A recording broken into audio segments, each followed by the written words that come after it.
Europe 1, bonjour. Raphaël Duchemin. Est-on à l'ère de la justice spectacle? C'est une vraie question. Bonjour Guillaume Didier. Bonjour Raphaël Duchemin. Merci d'être avec nous. Si vous êtes là ce matin, c'est parce que vous êtes magistrat, que vous avez aussi été porte-parole du ministère de la Justice. Vous savez donc qu'il y a des choses qu'on peut dire, d'autres pas, dans les affaires judiciaires. Hier soir, la procureure de la République de Besançon a fustigé la surenchère médiatique autour de l'affaire Daval. Que dis-je? Folie médiatique, ce sont ses propres mots. C'est fou, dites-moi, de tendre le micro à des proches, d'essayer d'enquêter comme l'ont fait certains journalistes dans cette affaire? Ce qui est certain, c'est que le traitement médiatique de cette affaire devient assez irrationnel et il faut faire attention à ce qu'il n'y ait pas de dérapage. Irrationnel, pourquoi? Ce que je retiens quand même, moi, du message de la procureure, c'est pas simplement la condamnation de la folie médiatique. Ça, c'est son appréciation sur le rôle des médias. Elle a aussi rappelé des principes fondamentaux que sont le respect de la présomption d'innocence et du secret de l'instruction.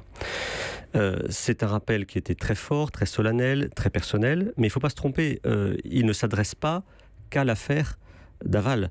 Ça doit s'adresser à toutes les affaires judiciaires en cours. Mais pardon, pour que les éléments du dossier arrivent jusqu'aux journalistes, sortent, que ce secret de l'instruction soit violé, il faut bien que les éléments soient donnés. On est bien d'accord. C'est la raison pour laquelle moi je ne critique pas la presse qui fait son travail. C'est la Cour européenne des droits de l'homme qui fixe le rôle de la presse, qui a fixé le rôle de la presse en disant que c'est le chien de garde de la démocratie. Donc on peut critiquer le traitement médiatique, mais elle fait son travail. Le vrai problème, vous avez raison, c'est que pour qu'il y ait violation du secret de l'enquête ou de l'instruction, ça veut dire qu'il y a des éléments qui sont donnés par des professionnels, qui peuvent être des magistrats, des enquêteurs, des experts, des avocats, qui sont liés aussi par le secret professionnel. Donc chacun doit balayer devant sa porte. Chacun doit balayer devant sa porte, chacun doit faire son travail. Et pour garantir quoi, en fait? C'est la sérénité de la justice.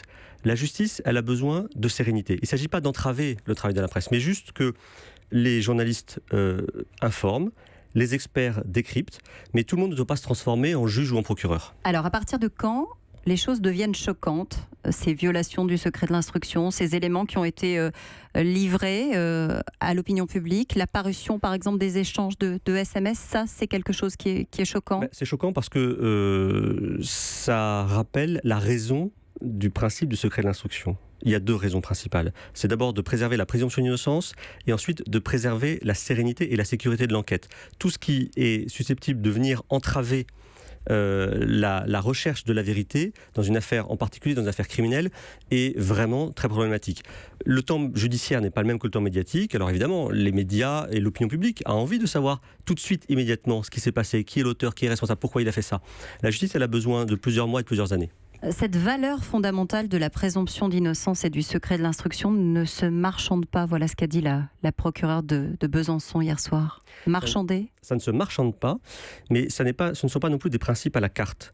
Donc le respect de la présomption d'innocence, il compte dans cette affaire, mais il compte aussi dans l'affaire Darmanin, dans l'affaire Mathieu Gallet, dans l'affaire Cardona dont vous venez de parler dans votre revue de presse en une de Libération. Alors justement, la présomption d'innocence, elle est oubliée selon vous, justement dans l'affaire Mathieu Gallet, dans l'affaire du PDG de Radio France, qui n'est pas condamné définitivement, mais qui a été démis de ses fonctions?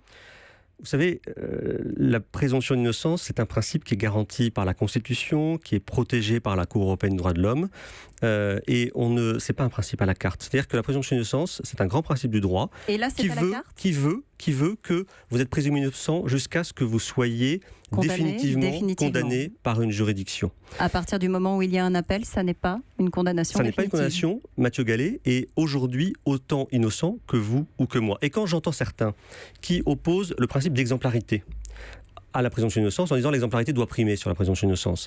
C'est assez grave parce qu'en fait l'exemplarité c'est une... À qui faites-vous référence ? À des déclarations gouvernementales notamment. Benjamin Griveaux, la ministre de la Culture je crois. Et je crois qu'il y a une erreur qui est un petit peu dangereuse parce que l'exemplarité c'est un principe moral qui est tout à fait respectable mais qui est variable, qui est subjectif, ce qui est une atteinte à l'exemplarité pour vous ne le sera pas forcément pour moi. Alors que la présomption d'innocence, c'est un principe général du droit. Et en fait, vous savez, on souhaite tous une société plus apaisée. François Hollande en avait fait même d'ailleurs un argument de campagne en disant une société plus apaisée. Je vous promets que si on ne marchandait pas le principe de la présomption d'innocence, si on ne le prenait pas à la carte et si on l'appliquait dans toute son étendue, eh bien on aurait une société beaucoup plus apaisée parce qu'au final, ne nous trompons pas, c'est toujours la justice qui aura le dernier mot. Cette présomption d'innocence, justement, est-ce que le gouvernement l'oublie quand Marlène Schiappa, pour le coup, prend la parole sur l'affaire Daval, ou quand Nicole Belloubet, garde des Sceaux, s'exprime sur un procès qui est en cours, en l'occurrence le procès de Jawad Ben Daoud? Alors, sur Marlène Schiappa, c'est autre chose encore que la présomption d'innocence. C'est une atteinte au principe qui est que un avocat doit conserver la liberté absolue et totale de ses arguments de défense. Même si sa défense est maladroite, même si elle peut paraître choquante, tant qu'elle respecte la loi et les principes déontologiques, on doit respecter cette ligne de défense. Donc effectivement, il y a une dérive qui ne date pas d'aujourd'hui. Vous aviez été choqué à l'époque quand Nicolas Sarkozy avait eu des propos dans le cadre du dossier Perret, Laetitia Perret, quand il avait évoqué des dysfonctionnements graves, c'était en 2011, ça vous avait dérangé? Je pense que toutes les personnes qui ont été choquées à l'époque doivent être choquées aujourd'hui, effectivement, que des politiques s'immiscent dans des affaires judiciaires. Ça n'est pas ça la garantie de l'indépendance de la justice. Il y a un an, tout le monde fustigeait le fait que lors des meetings de François Fillon, qui était embourbé dans cette affaire judiciaire, les militants sifflaient, les juges et les journalistes, ils disaient que c'est une atteinte à la démocratie, c'est une atteinte à l'indépendance de la justice.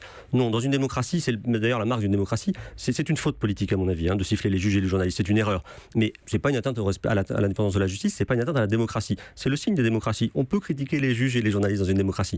En revanche, critiquer la ligne de défense d'un avocat, pour moi, ça n'est pas respecter un grand principe de la justice.